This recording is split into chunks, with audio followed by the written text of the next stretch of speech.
français. Le français est-il en péril au Québec? 15 ans après le rapport Larose, on tient à se poser cette question, puisqu'il y a toutes sortes de phénomènes qui peuvent, en tout cas, nous amener à nous inquiéter.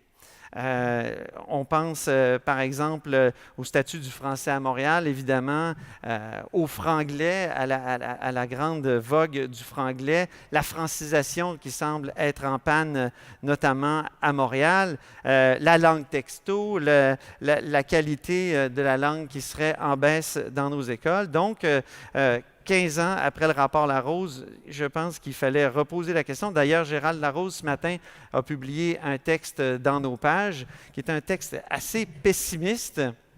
Il dit, on n'est pas foutu, mais presque. Mais il faut recommencer à rêver, dit-il. Alors, pour en débattre ce soir, on a vraiment un quatuor fabuleux. Frédéric Bérard, bonsoir Frédéric, qui est constitutionnaliste et co-directeur de l'Observatoire national en matière de droit linguistique. Martine Desjardins, qui est présidente du Mouvement national des Québécois et vous vous souvenez peut-être d'elle en 2012. Anne Lagacé-Dawson, commentatrice et journaliste et ex-candidate pour le Nouveau Parti démocratique du Canada. Et Christian Rioux, correspondant du Devoir à Paris. Et je plonge tout de suite avec la question générale. Je vais leur donner 3 minutes pour répondre, mais je pose quand même la question tout de suite. Le français est-il en péril au Québec? Et je commencerai par Martine. Martine Desjardins, est-ce que le français est en péril au Québec selon toi? En péril, dans certains milieux, je dirais oui. Et par exemple, dans le milieu du travail, on se rend compte de plus en plus que les comités de francisation disparaissent. En fait, on le met dans les mains notamment des petites et moyennes entreprises qui n'ont pas les moyens de le faire et on ne l'oblige pas non plus selon la loi. Donc, au niveau de la francisation des travailleurs, notamment avec les dernières données au niveau du chômage chez les francophones, où on se rend compte que lorsqu'on ne parle pas bilingue, lorsqu'on n'est pas bilingue finalement, on se trouve moins d'emplois ou encore même les anglophones se trouvent plus d'emplois que les francophones. Ce qui veut dire que dans une province dont la langue est le français, les francophones sont désavantagés, ce qui est aberrant. Et donc, dans ces conditions-là, on pourrait dire qu'effectivement, la langue est en péril. Ceci dit, du côté de l'éducation, je sais qu'on aime bien rappeler à quel point les jeunes, avec le texto et tout ça, écrivent de plus en plus mal, mais en fait, selon la réforme, on peut y reprocher bien des choses. Mais avec la réforme, on peut y reprocher bien des choses et ça pourrait être un autre débat. Mais on se rend compte quand même que les jeunes, au niveau du français oral, lorsqu'ils arrivent à devoir parler, évidemment dans un français un peu plus soutenu, se débrouillent pas mal mieux que leurs prédécesseurs. Et même au niveau de l'écrit, ils arrivent aussi à faire des textes quand même au niveau de la syntaxe, de la forme, un peu plus développée. Ceci dit, ça ne veut pas dire qu'il faut baisser les bras parce que les cas où on a de la difficulté à écrire son français sont quand même légendaires. On n'a qu'à penser trop grand. On n'a qu'à penser en fait aux futurs enseignants qui ont de la difficulté à passer leur test de français. Mais encore une fois, on fait des cas de 10% peut-être d'une cohorte. Mais est-ce que 10% d'une cohorte d'enseignants, c'est déjà pas mal trop? Je pense que oui. Et donc, dans certains domaines, je pense qu'effectivement, on recule. Et pour nommer Montréal, puisqu'on l'a nommé, je pense qu'on est en grand péril. Juste avec le 375e, on a une affiche publicitaire. Ah, j'ai vu cette banderole-là. Où le français est en 2e et où l'anglais prédomine. Et donc, je veux dire, lorsqu'on lance des... lorsqu'on lance des festivités de la sorte, pour le 375e, qu'on fait tout un battage publicitaire et qu'on n'arrive même pas, après toutes les étapes, à mettre le français en prédominance, visiblement, on a un recul beaucoup plus grand qu'on pensait. Christian Rioux, est-ce que le français est en péril au Québec? Toi qui regardes ça de l'étranger, mais en même temps, c'est chez toi.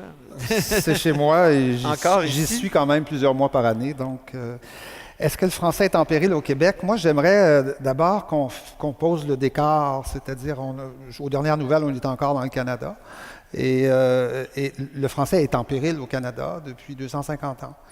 Ça, c'est drôle parce qu'au Québec, on fait des débats sur la langue française, on examine toutes les petites affaires, les dernières statistiques, tout ça. On oublie le portrait d'ensemble. Le portrait d'ensemble, c'est qu'on est dans le Canada. C'est que les pouvoirs régaliens fondamentaux ici appartiennent à Ottawa, appartiennent au Canada. Et c'est eux qui décident en dernière instance de ces grandes questions-là. Et au Canada, la courbe du français est aussi descendante et aussi stable que la courbe du réchauffement climatique depuis 250 ans. Elle n'a pas bougé. Elle n'a pas bougé. Hein? Et ça serait du négationnisme que de penser qu'elle va bouger. Et d'ailleurs, personne n'a comme projet politique de la faire bouger. Ça n'existe pas, ce projet-là, de dire ouais, on va augmenter le nombre de francophones au Canada. Ça n'existe juste pas, ce projet-là. Donc, on vit. Il n'y a pas Stéphane Dion qui, quand il était ministre, avait dépensé des fortunes, là, je me souviens. Oui, mais l'idée qu'on va passer de 22 à 25, à 30, à 40, j'ai jamais entendu parler, personne ne parlait. On vit dans un pays où on sait que le français disparaît tranquillement. Ensuite, on arrive au Québec, dans notre petite réserve, là. Elle est plus grosse que ça, là.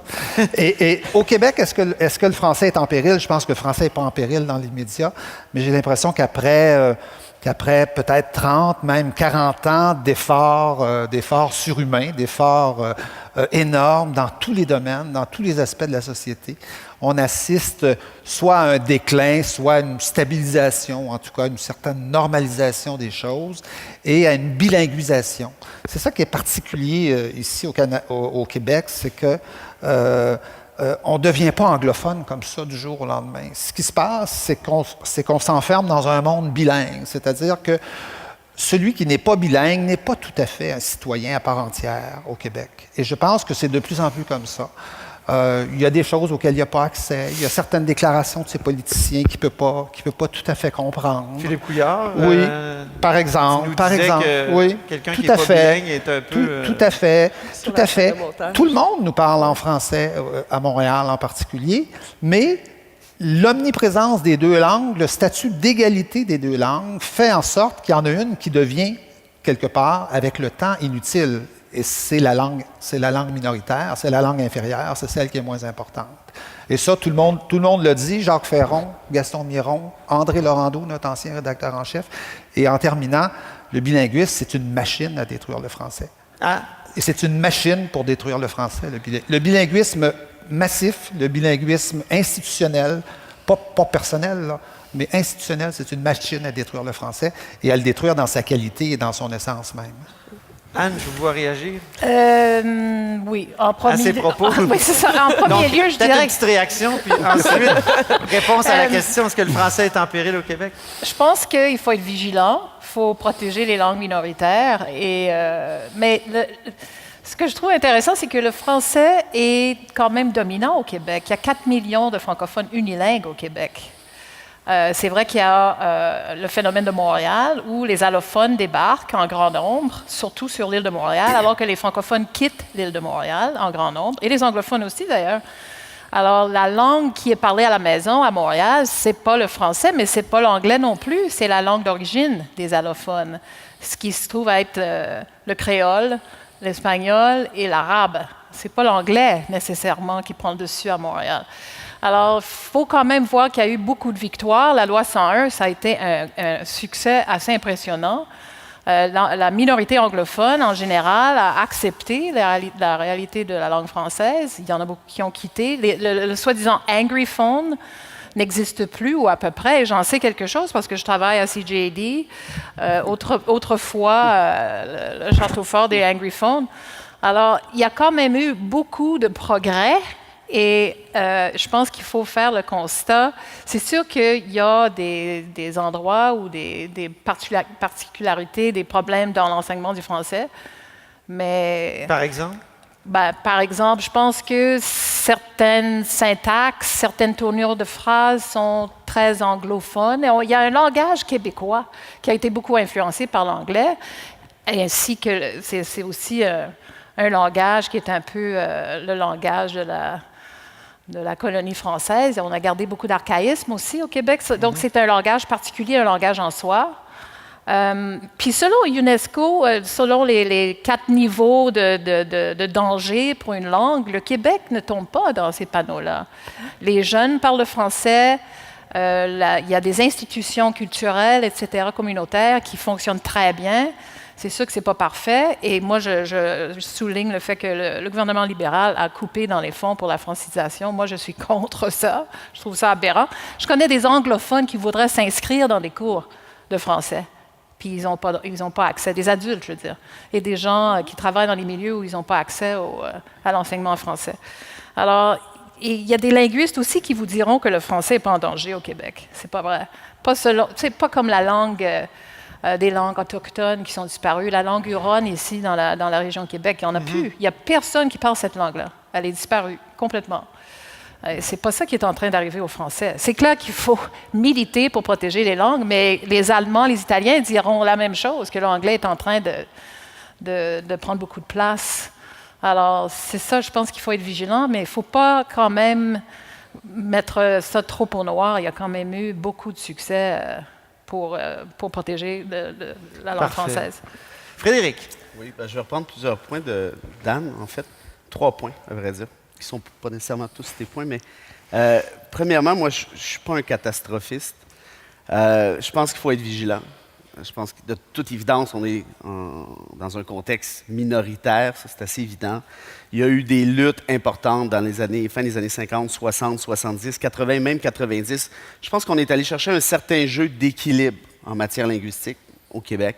Est-ce que c'est parfait? Non. Est-ce qu'il faut demeurer vigilant, par exemple avec la loi 115, pour stopper les écoles passerelles? Je pense que oui, c'est un bon exemple. Est-ce que la loi 101 est une loi qui est importante au Québec? Je pense que oui. Je la défends systématiquement. Est-ce qu'on pourrait, par exemple, imposer des génériques aux multinationales, comme par exemple l'affaire Walmart, les magasins Walmart? Le gouvernement Couillard vous dit que non, mais constitutionnellement parlant, le gouvernement Couillard pourrait s'assurer qu'il y a un générique en français. Alors pourquoi il recule, selon vous? Parce qu'il craint probablement un contrôle des tribunaux, puis ça pourrait arriver, mais je pense que la Cour suprême, ultimement, donnerait raison, dans ce cas-ci, aux législateurs québécois pour toutes sortes de raisons qui sont peut-être un peu techniques.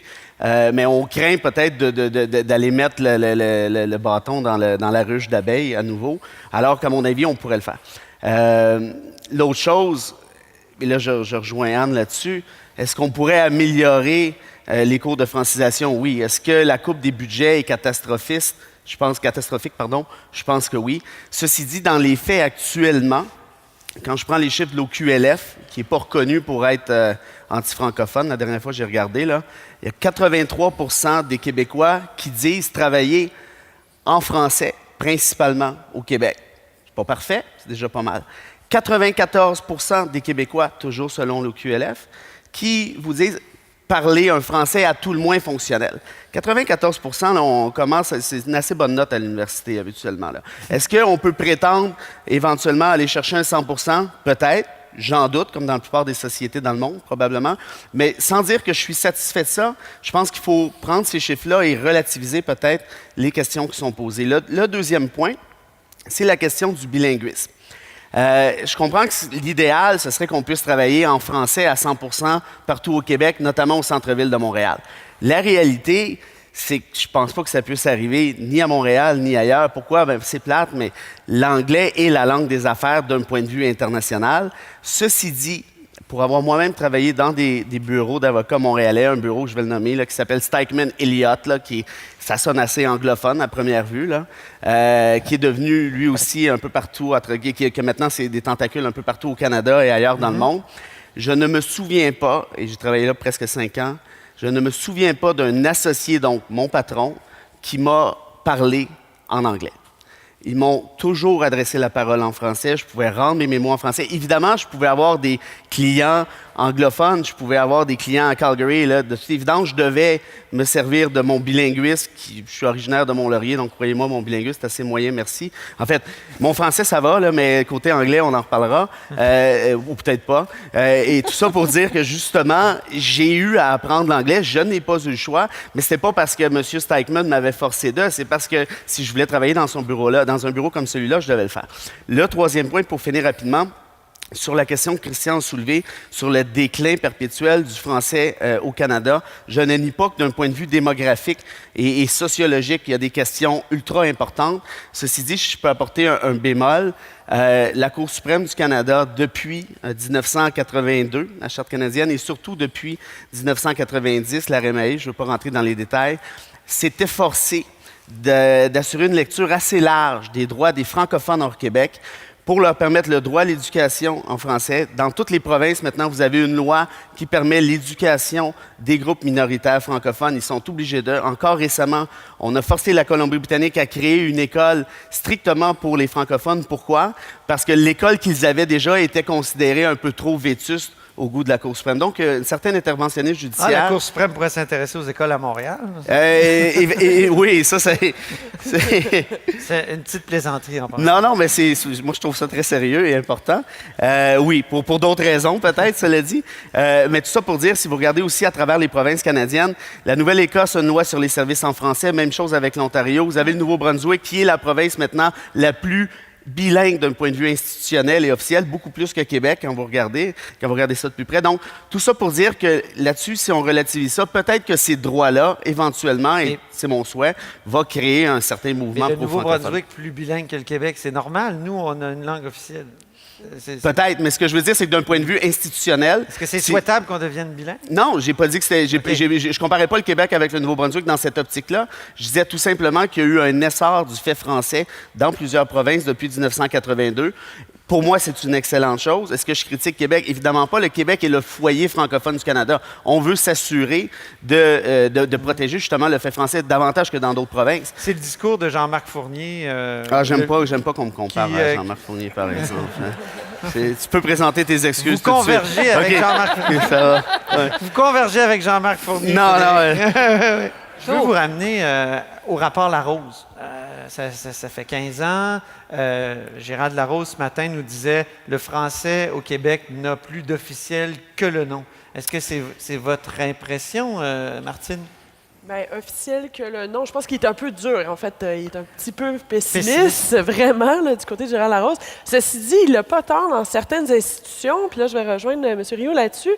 Dans certaines institutions, on va tout de suite vous présenter le bilinguisme. Donc, vous avez le choix du 1 ou du 9, si vous voulez, etc. Mais on ne fera pas l'effort d'abord de vous donner le service en français.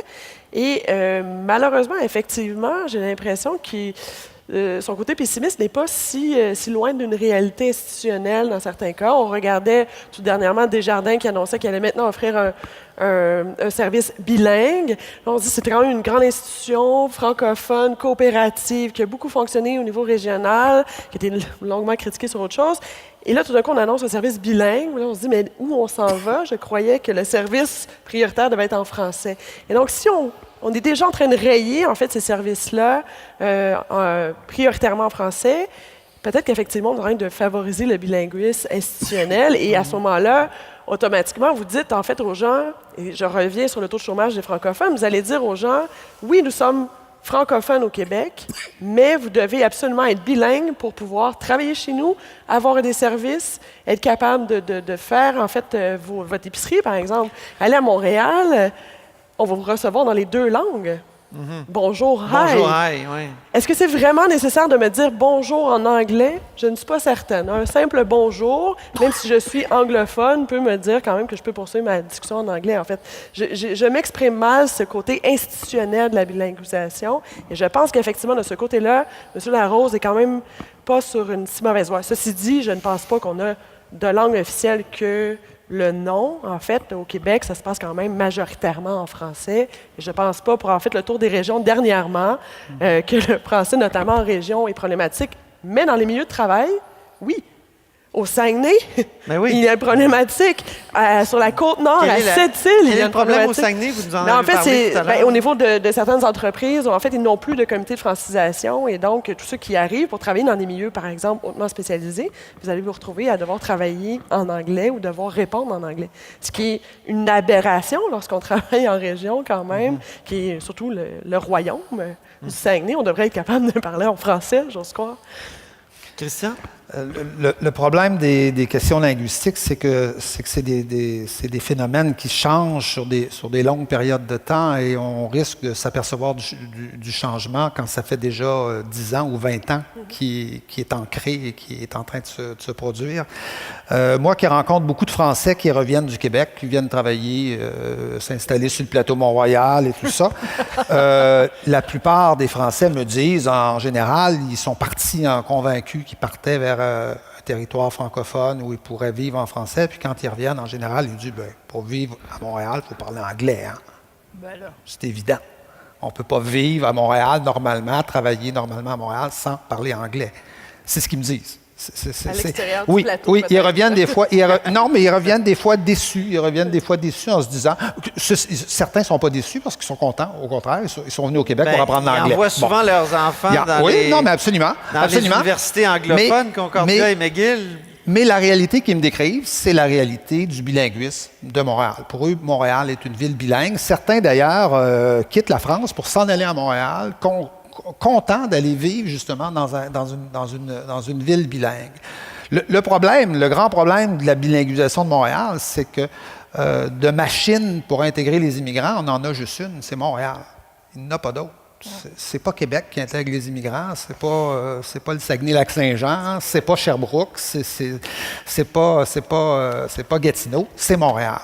Et si Montréal si l'image de Montréal, si le sentiment, la façon de vivre à Montréal devient bilingue, on n'intégrera plus d'immigrants. On va leur apprendre le français, ça, il n'y a pas de problème. Apprendre le français, c'est pas ça le problème, mais on n'a pas fait la loi 101 pour apprendre le français au monde.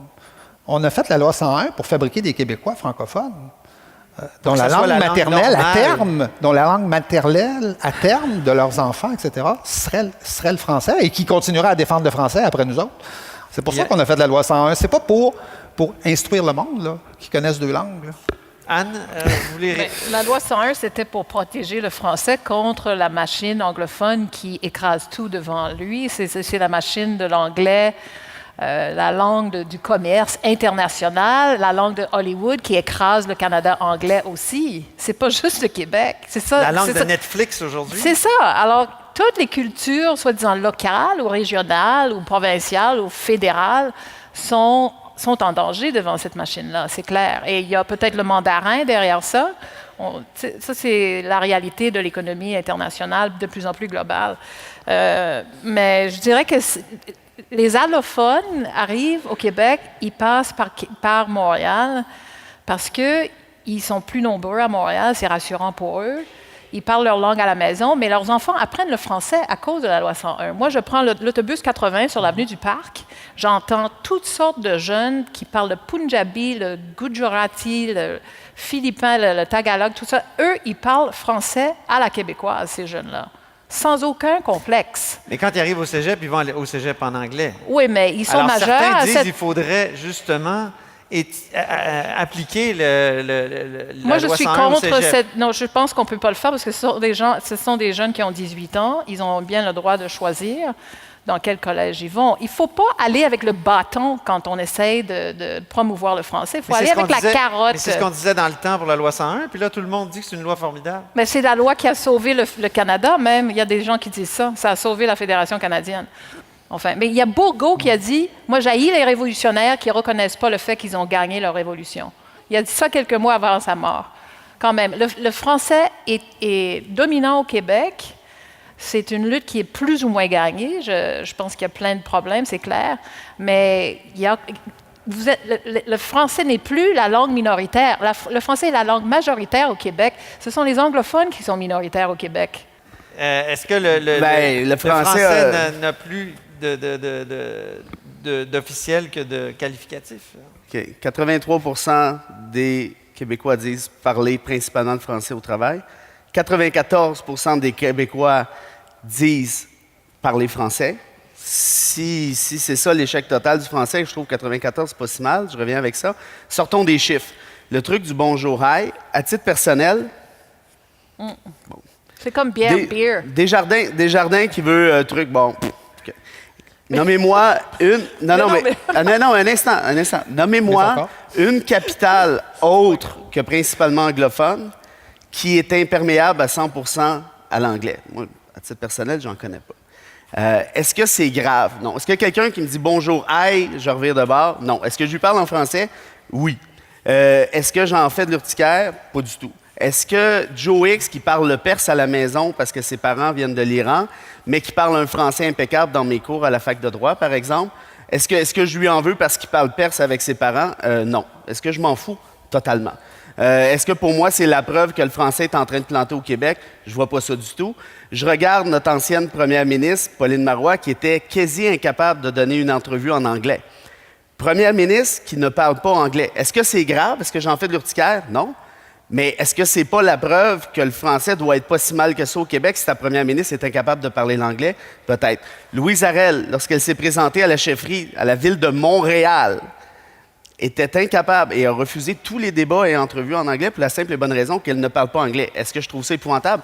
Non. Mais je veux simplement dire, il faut quand même pas ambitionner là, sur Justement, le fait elle a perdu. Oui. Celui qui a gagné, il bilinguise à fond la caisse. Ce que je veux dire, c'est, je ne dis pas qu'il ne faut pas être vigilant. Il faut l'être. Puis on l'a été avec la loi 101, puis je continue de défendre la loi 101, puis je continue de croire à sa pertinence. Bon.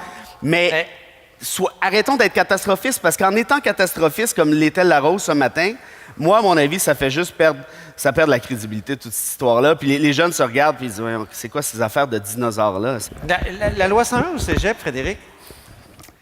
C'est une bonne question, ça. Parce que les gens se socialisent à cette période-là. Moi, tu vois, ce qui me désole vraiment, c'est le fait que les francophones eux-mêmes laissent tomber cette langue-là, laissent tomber la qualité de la langue, ils ignorent l'importance de cette langue-là. Et je trouve ça difficile de forcer les immigrants ou des anglo-québécois à parler un français qui soit supérieur au nôtre. Est-ce qu'on leur enseigne vraiment la culture québécoise comme on devrait le faire? Est-ce qu'on a nous-mêmes le respect de notre langue comme on devrait l'avoir? On ne peut pas tirer sur une marguerite pour qu'elle pousse plus vite. Il faut que ça se fasse un peu tout seul. Et pour ça, je pense qu'il faut aller charmer un peu ces gens-là par l'attrait que la langue française peut avoir au Québec. Et je pense que la langue française est une langue qui est sublime. Mais encore faut-il commencer par la respecter soi-même. Je regarde même dans les médias, et avec respect pour le devoir que je n'inclus pas là-dedans, la langue française est assez médiocre. Christian? Le cégep en anglais pour des Québécois francophones, la question que tu as posée, là, ce serait une question complètement hystérique, qui n'aurait strictement aucun sens en Catalogne, en Wallonie, en Suisse francophone. Dans quel sens? Dans le sens où, dans toutes ces entités-là, on enseigne dans le système d'éducation, de la maternelle à l'université, dans la langue officielle de cet endroit-là. En catalan, en français en Wallonie, en flamand du côté flamand, en français en Suisse francophone. Des fois, immergé dans nos affaires, on ne réalise pas que le Canada est le seul endroit dans des pays multinationaux, multilingues, où on fait une promotion systématique du bilinguisme, où on rêve de créer un homme nouveau là, qui serait bilingue, le bilingue. Hein? Le traduit-du disait Miron. Là. Ah, le traduit-du de Miron. Hein? Un être bilingue qui parlerait le traduit-du. C'est ça, oui, c'est ça. Mais il y en existe quand même des exemplaires. Mais donne-nous des exemples de traduit-du. De traduit-du, bien, prendre une marche, mettons, prendre une marche. Hein? Prendre une marche. Take a walk. Hein? Prends-la donc, la marche, puis pars avec. Tu sais. Ouais. Non, mais c'est plein. C'est plein en français d'anglicisme avec des mots français. On est spécialisé là-dedans, les anglicismes avec des mots français. On les francise, ça nos anglicismes. Bon. Oui, par exemple. Et donc, je le répète, c'est le Québec, c'est le seul endroit où on peut poser de façon sérieuse, sans rigoler, une question comme celle que tu viens de poser. Parce que dans tous les pays où on veut que coexistent des langues différentes, des nations différentes, en général, on a choisi un système de séparation linguistique. C'est-à-dire qu'on s'assure que à peu près tout se passe dans une langue d'un côté, puis à peu près tout se passe dans l'autre langue de l'autre côté. Le Canada est vraiment un cas particulier. Pas le Canada, mais le Québec, parce que dans le fond, le bilinguisme, c'est au Québec que ça existe. Hein? C'est pas tellement ailleurs qu'au Québec. C'est vraiment un cas particulier. Le seul endroit où on parle de bilinguisme en Europe, notamment, c'est Bruxelles. Et Bruxelles est un exemple absolument extraordinaire d'une ville flamande, hein, qui, en moins d'un siècle, est devenue une ville française. Et le bilinguisme flamand-français à Bruxelles, c'est un mythe. Bruxelles, c'est une ville plus française que Montréal. Moi, à chaque fois que j'y vais, je suis toujours surpris de m'apercevoir. Tu sais, on dit Montréal, deuxième ville francophone du monde. Là. Ben, Bruxelles, c'est beaucoup plus français que Montréal aujourd'hui. Ça s'est fait en moins d'un siècle. Le passage s'est fait en moins d'un siècle grâce au bilinguisme. Anne, vous voulez Mais ce que j'allais dire, c'est qu'il me semble qu'en Norvège, les enfants au primaire apprennent pas 1, 2, 3, mais 4 langues. Le norvège, le norvégien, le suédois, l'anglais et le français. Oui, mais il n'y a qu'une langue en Norvège, c'est le norvégien. Oui, mais à l'école, on fonctionne. Ils peuvent en apprendre 50, là. Il faut qu'ils apprennent le suédois parce que c'est le pays avoisinant qui a beaucoup d'influence. Et on parle du système d'éducation en Norvège comme étant un des meilleurs au monde. Et ceux qui sortent de ce système-là, ils fonctionnent merveilleusement bien, selon ce que j'ai vu et ce que j'ai entendu d'ailleurs à Radio-Canada. Ils ont fait une longue série là-dessus. Alors, tu sais, de parler du bilinguisme avec tant Moi, je parle du bilinguisme institutionnel. Je parle du bilinguisme mais de les masse. individus... Je ne parle pas du goût que les gens peuvent avoir à apprendre des langues qu'il faut encourager et qu'il faut développer ça, le plus une nuance possible. importante. D'ailleurs, j'ai toujours trouvé étrange qu'au Québec, on apprenne seulement une langue seconde. On devrait en apprendre une deuxième. C'est impensable qu'on n'apprenne pas l'espagnol de manière obligatoire au Québec. Mais comme les langue jeunes- seconde. Mais Mais je ne parle pas de 2 langues premières. Là. Je parle d'une langue maternelle, d'une langue officielle, d'une langue principale, puis de langue seconde. Après, qu'on apprend pour se cultiver, pour faire d'autres choses, mais qui ne sont pas essentielles à la vie du citoyen et à la vie du travail. Sur la loi 101 Au cégep. Et c'est drôle parce que, en fait, dans Martine? mes premières années de mouvement étudiant, j'ai été témoin de ce débat-là à la Fédération collégiale. Parce que c'est un projet qui avait été Et amené. t'étais contre? Et ben, en fait, j'étais Au nom de la plutôt- liberté, non? Ben, au nom de la liberté, ouais, c'est ça. J'aime bien la liberté, la démocratie. Puis j'ai vu la démocratie à l'œuvre. Et les étudiants, représentants de collégiales, moi j'étais universitaire, là, mais quand même, se sont posé la question, ils sont arrivés à 50-50. En fait, 50 étaient pour la proposition qui avait été amenée par Pierre Curzi à l'époque là, de prolonger la loi 101 au cégep. Et de l'autre côté, on avait des jeunes qui disaient non, il ne faut absolument pas aller dans cette dynamique-là. Ils reprenaient là, certains arguments que M. Larose, tout ça, avait déjà apporté. Franchement, c'était fascinant et j'avoue que j'ai du mal à me positionner là-dessus. Ceci dit, bien que je ne suis pas contre la bilinguisation, je veux dire, je suis quand même un produit de cette bilinguisation parce que je l'ai fait comme tout le monde, finalement, au primaire, linguistique, puis secondaire, ce qu'on oblige maintenant à faire. Ceci dit, je remarque que chez des amis qui ont été au niveau du cégep anglophone, qui ont fait tout leur parcours avec moi en français, travaillent aujourd'hui qu'en anglais. Et donc, il y a eu un passage quand même assez rapide, parce que, comme je le disais tout à l'heure, c'est pas tout de travailler sur l'éducation puis la bilinguisation pour apprendre d'autres langues. Encore faut-il que nos aspirations soient liées aussi sur le marché du travail. Et en fait, lorsqu'ils sont sortis du cégep, lorsqu'ils sont sortis de l'université, ils sont allés au niveau de l'anglais. Et j'aimerais ça revenir sur les statistiques, parce qu'on a beau parler de statistiques, mais ça reste quand même une image que l'on prend à un moment précis. Ceci dit, au Québec, ce qu'on est en train de faire, c'est de propulser, peut-être un peu moins, mais quand même, de propulser la création, on est très bon là-dedans, des petites et moyennes entreprises. Et dans les petites et moyennes entreprises qu'on constate, c'est lorsqu'on a une personne ou 2 anglophones, la langue de travail va être l'anglais. Qu'on le veuille ou non, il y a une certaine malléabilité et tout le monde va finir par parler en anglais. Et il n'y a aucune loi qui ne s'inscrit actuellement, parce qu'on a bien essayé de le faire avec la loi 14 de Diane de Courcy, d'aller vers les petites et moyennes entreprises. La problématique de ce projet de loi, c'était d'obliger les petites et moyennes entreprises à créer eux-mêmes leur comité de francisation. À mon sens, le gouvernement devrait pouvoir fournir des comités de francisation, parce que dans cette lignée-là que le Québec est en train de prendre, je pense que l'image du 83 % va être beaucoup moins importante dans quelques années, justement par la création de ces petites et moyennes entreprises, ce qui est une bonne chose, ceci dit.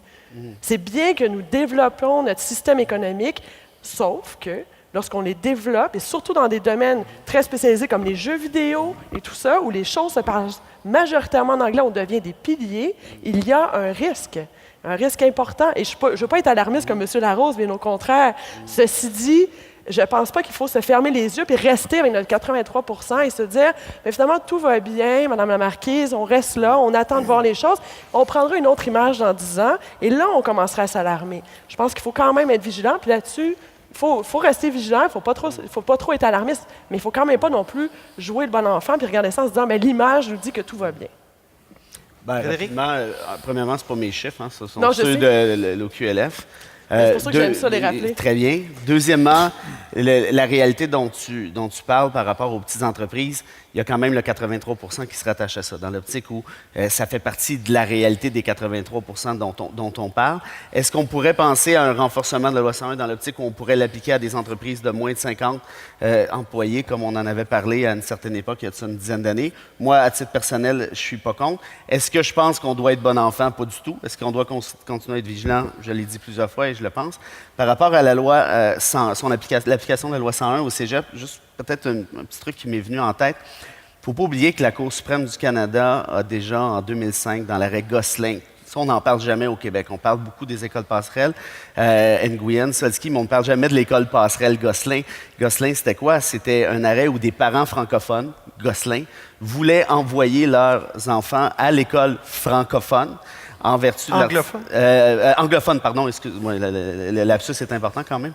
On le fait tout le temps quand on parle de ça. Oui, exact. Et puis, en vertu de la Charte canadienne, l'article 23, peu importe, et la Cour suprême a dit, nous n'acceptons pas votre requête pour la simple et bonne raison que cette charte-là n'a pas été créée à ce niveau-là, premièrement.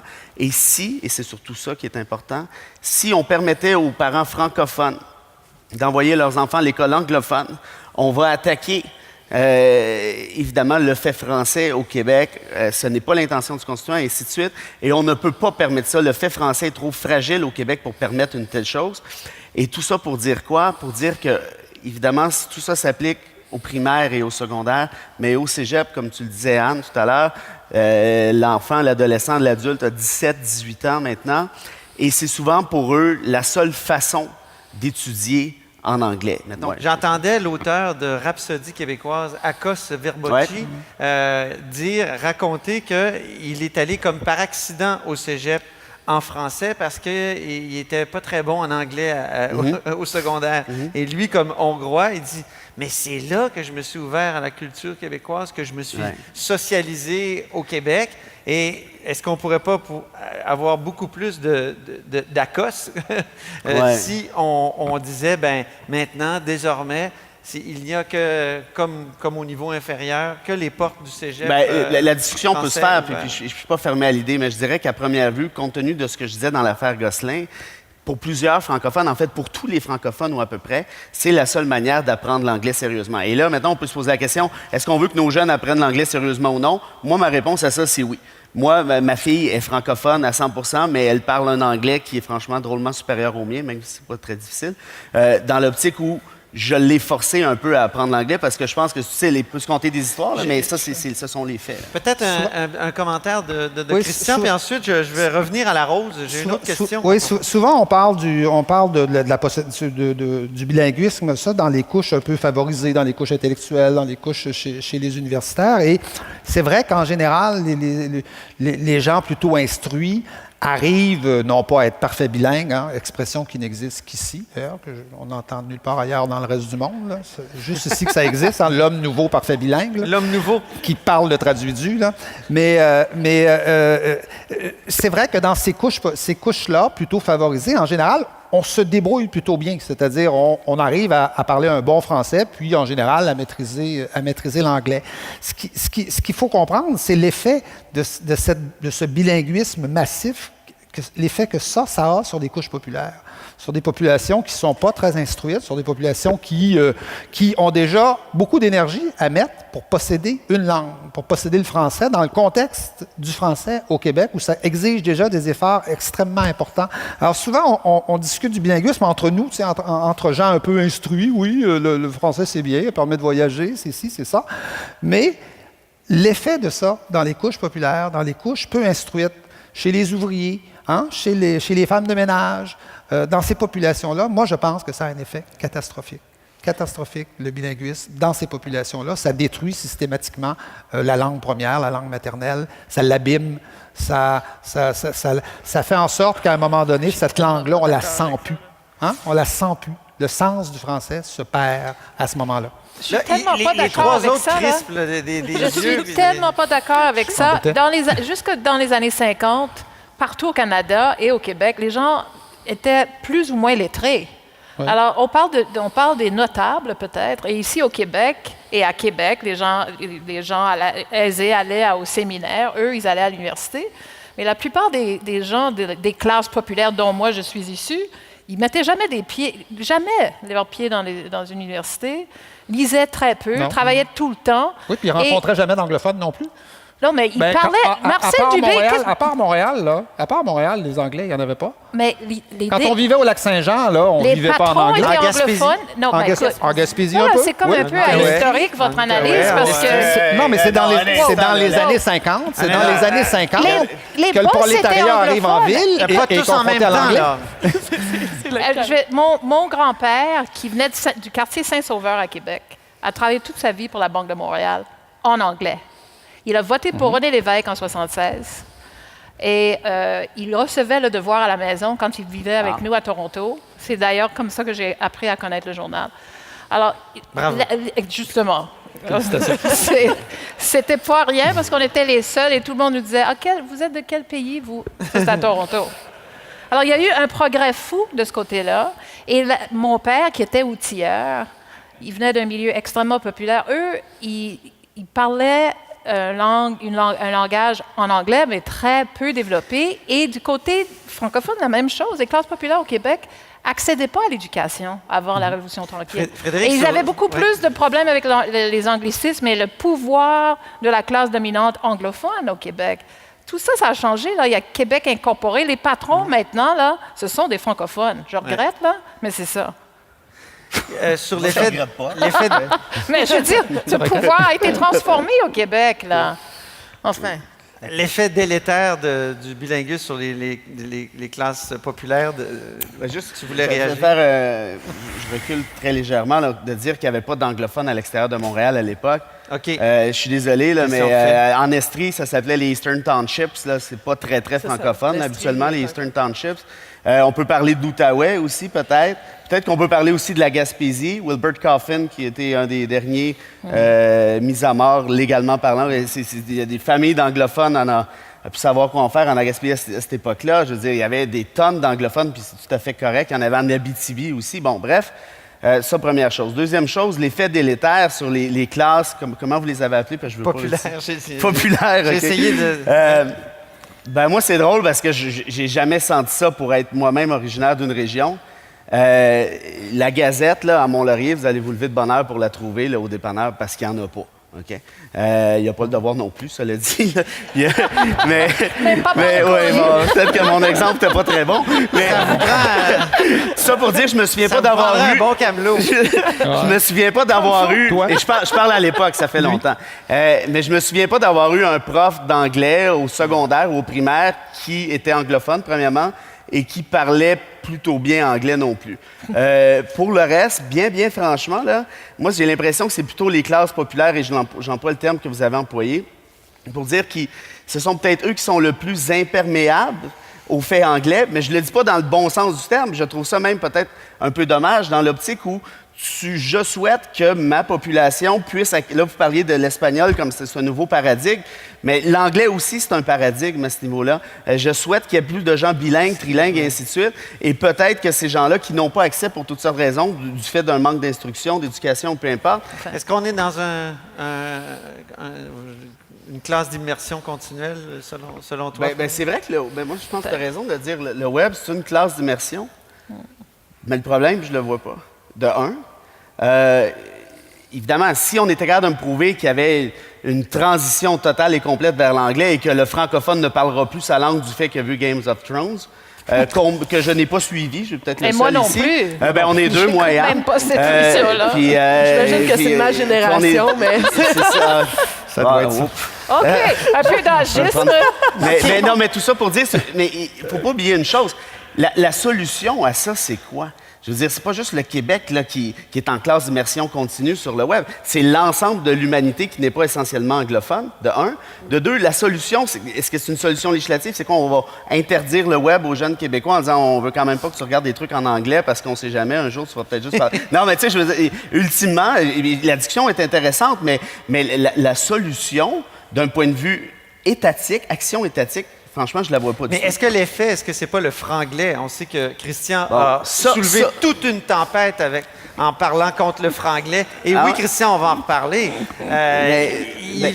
Il parlait, évidemment, peut-être que Christian t'a mis le pied dans un piège en parlant de choses qui relevaient de la création artistique. Et on peut difficilement questionner, par exemple, la création artistique des Dead Obies ou de Radio. Mais quand même, tu soulevais la question du franglais. Je pense qu'il faut en parler. Est-ce que c'est pas la conséquence de cette classe d'immersion-là? C'est vrai que les emprunts linguistiques souvent disparaissent. Hein. Souvent, c'est comme ils apparaissent, ils restent là quelques années, puis après ça, ils disparaissent. Hein. Il y a une époque où les Français disaient « living room ». Ils disaient ça. Ils disaient avec un accent français. Là. Mais ça se dit plus. En France, plus personne dit ça. C'est complètement daté. Il y a des mots français pour dire salle de séjour. Il y a toutes sortes de mots. Mais au Québec? Mais au Québec aussi, il y a des emprunts linguistiques qui bougent, là, qui tournent. Martine disait qu'il y avait des jeunes au Québec prêts à défendre le français et qui tenaient absolument à ça. Il y a, je pense, aussi un mouvement chez les jeunes vers le franglais. Moi, j'ai critiqué, j'ai eu le malheur de critiquer Dead Obies, qui après ma critique, d'ailleurs, composé une chanson en mon honneur. Qui s'intitule comment? Je ne sais plus comment ça s'appelle, là, mais Christian Ryu, je pense. On m'appelle Chris Ryu. Chris Ryu. C'est sérieux, ça? Oui, Chris Ryu. Vous pouvez aller sur Internet, vous allez trouver une chanson qui s'adresse à moi, qui n'est pas très gentille avec moi, mais quand même, qui est une chanson que parlez-en en bien ou en mal. L'important, c'est d'en parler. Oui, voilà, c'est ça. Tu as suscité un livre aussi. Il y a Marc Cassévy de la presse qui a écrit « Mauvaise langue ». Moi aussi. Sauf qu'on oublie toujours de rappeler que quand j'ai critiqué Dead Obies, j'ai critiqué une entrevue donnée par Dead Obies à la radio de l'Université de Montréal, où Dead Obies expliquait que l'espèce de mélange de français et d'anglais, souvent d'ailleurs difficilement compréhensible par le monde ordinaire, s'ils faisaient ça, c'était parce que c'était dorénavant la langue des jeunes. C'est ça qu'ils disaient, eux. C'est ça qu'ils défendent. Ils défendent ça. Hein? Il y avait un projet. Claude Gauvreau écrivait en exploréen. C'est le droit d'un artiste d'écrire dans la langue qu'il veut. C'est le droit d'un artiste, c'était le droit de Tremblay d'utiliser le joual dans ses pièces. Dead Obies a tous les droits d'utiliser l'anglais dans sa création artistique. Mais quand il commence à dire que ça, c'est la langue de demain, que c'est ma langue, puis c'est la langue qu'on va parler dorénavant à Montréal, là, je m'insurge. Non, mais je pense pas que ce soit le cas. Ce sont des jeunes qui font chier leur aîné. Oui, c'est ce que les jeunes font depuis le début des temps. C'est ce qu'ils disent, c'est les idées qu'ils véhiculent, et c'est pas parce qu'ils sont jeunes qu'il ne faut pas les critiquer. Tu sais? Ben, quand même. Je pense. On peut bien les critiquer, Moi, je me fais souvent critiquer parce que je suis vieux. Fait que, bon, on est tous égaux dans ce domaine-là. Et je pense effectivement qu'il y a une tendance, en tout cas, il y a une force d'attraction, en tout cas de l'anglais. C'est comme si, quand il fallait nommer quelque chose pour être moderne, il fallait le nommer en anglais. Ouais. Alors que, je m'excuse, le français a tous les mots pour nommer la modernité. Il y a tout ce qu'il faut en français pour nommer la modernité, quitte parfois à emprunter des mots en anglais. Moi, je n'ai pas vraiment de problème avec ce genre d'emprunt-là quand ça demeure raisonnable. Mais le français est une langue éminemment moderne. Et l'idée d'un français moderne, c'est une idée qui, des fois, peine à convaincre. Martine? Le franglais. Mais le franglais. Sur le franglais. Franglais, oui. C'est drôle parce que je connais vraiment pas beaucoup de monde qui parle franglais, visiblement. Je dois me tenir dans des places où vous venez pas. Mais j'en connais pas beaucoup. Et pourtant, ça m'énerve royalement, quelqu'un qui va utiliser justement ces termes-là anglophones. Mais peut-être des fois... Tu penses pas que c'est un phénomène? J'ai pas l'impression, ou peut-être même que je le fais moi-même, puis finalement, je m'en rends pas compte. Des fois, dans des discussions de tous les jours, mais j'ai pas l'impression que dans le travail ou dans des discussions où on doit être quand même à un certain niveau, je vais utiliser ce type de franglais. Ceci dit, ça m'énerve royalement, là, entendre des politiciens me traduire leurs phrases ou terminer en français, commencer en anglais. Je me demande si c'est vraiment nécessaire et est-ce qu'on a vraiment besoin de me faire une traduction simultanée pour que je comprenne ce qu'on est en train de dire? Moi, au C'est sein vraiment même quelque du chose devoir, je taquine souvent les gens qui nous parlent de front, qui nous parlent du back, qui nous parlent du deadline. Non, mais c'est ça, c'est ce Je type d'élément-là, trouve, peut-être. même au ouais. cœur du devoir, où c'est ça, ouais. Henri Bourassa disait quand même, nous ne sommes qu'une poignée, c'est vrai, mais nous comptons pour ce que nous sommes et nous avons le droit de vivre. On dit le front, le back, puis le deadline. Ben, je pense qu'on peut changer quand même ces mots-là. Ceci dit, au niveau culturel, c'est drôle parce qu'on a fait tout un cas de Dead Obies. Ben, effectivement, peut-être que leur affirmation que c'est maintenant la nouvelle langue, je pense que ça peut être questionné et critiqué largement. Ceci dit, quand même, Jean Leloup a quand même des termes anglophones dans ses chansons depuis, mon Dieu, les années 90. Et personne ne s'est vraiment offusqué de ça. Pourquoi on s'offusquerait de Dead Obies? C'est justement là où je me dis, au niveau culturel, c'est pas la première fois que ça arrive. On a plein d'artistes francophones au Québec qui sont vraiment adulés par des jeunes et pourtant qui utilisent des termes anglophones au sein de leurs chansons, bon, de leurs œuvres et tout ça. Mais au niveau du franglais de tous les jours, même moi, ça m'énerve un peu. Ceci dit, j'imagine qu'on doit tous le faire, mais c'est une voie de passage, je pense. On finit par oublier. C'est une mode, mais une mode qui nous dit on est moderne quand on parle anglais. C'est une mode qui dit ça. Oui, c'est une mode qui J'ai pas l'impression que c'est si intériorisé que ça. J'ai l'impression qu'on colle quelque chose qui dépasse un peu même la pensée de la personne qui va utiliser le franglais. J'ai une dernière question à partir d'une affirmation d'une question que posait Jocelyn Letourneau, l'historien, ici même dans un débat en 2011, j'y assistais, et il disait si au cours du siècle, les Québécois abandonnaient le français pour adopter l'anglais, je l'interprète en substance, je n'ai pas la citation exacte, il resterait, les Québécois, différents, comme ils le sont restés après l'effacement du catholicisme. Donc, on avait comme deux repères jadis de la québécitude, le catholicisme et la langue. Le catholicisme, évidemment, est pas mal disparu comme point de repère. Et il ajoutait, si le français disparaissait, ce serait un peu comme les Écossais, qui sont restés écossais, même après que le gaélique ait été relégué au folklore. Il faisait valoir au moins cette hypothèse-là. Est-ce que vous avez l'impression que si le Québec s'anglicisait, il resterait quand même quelque chose comme le Québec? Après tout, les Écossais parlent la même langue que le reste du Royaume-Uni, mais certains veulent s'en séparer. Moi, je pense que oui. Je ne suis pas en désaccord avec ce que dit Jocelyn Letourneau. L'identité d'une nation, ça évolue, ça se recompose, ça se transforme à travers l'histoire. Il y a chez les Écossais, l'aspect linguistique n'est absolument pas présent dans l'identité des Écossais. Je sais que la première fois que je suis débarqué en Écosse, j'étais très surpris de ça. Pour nous, ce n'est pas une question. L'anglais, on est très content, on est très heureux de parler anglais. On a d'autres traits identitaires que la langue. Chez les Québécois, par contre, on peut quand même penser que le socle de l'identité québécoise, c'est la langue. Enfin, depuis je dirais qu'on ne fréquente plus les églises. Mais ça serait une modification majeure, mais ça ne voudrait pas dire qu'il n'y aurait plus des Québécois dans l'avenir. Donc la disparition dont Jacques Godbout a prédit, il a prédit ça pour 2076. Ouais. Non, il resterait des Québécois. Il resterait des Québécois, mais ça serait quand même un échec assez fascinant de se dire qu'une grande langue internationale comme le français, parce qu'on ne parle pas du gaélique, là, on parle d'une grande langue internationale, est disparue en Amérique du Nord. Ça serait triste. C'est pas les Québécois dont je rêve, en tout cas. Anne?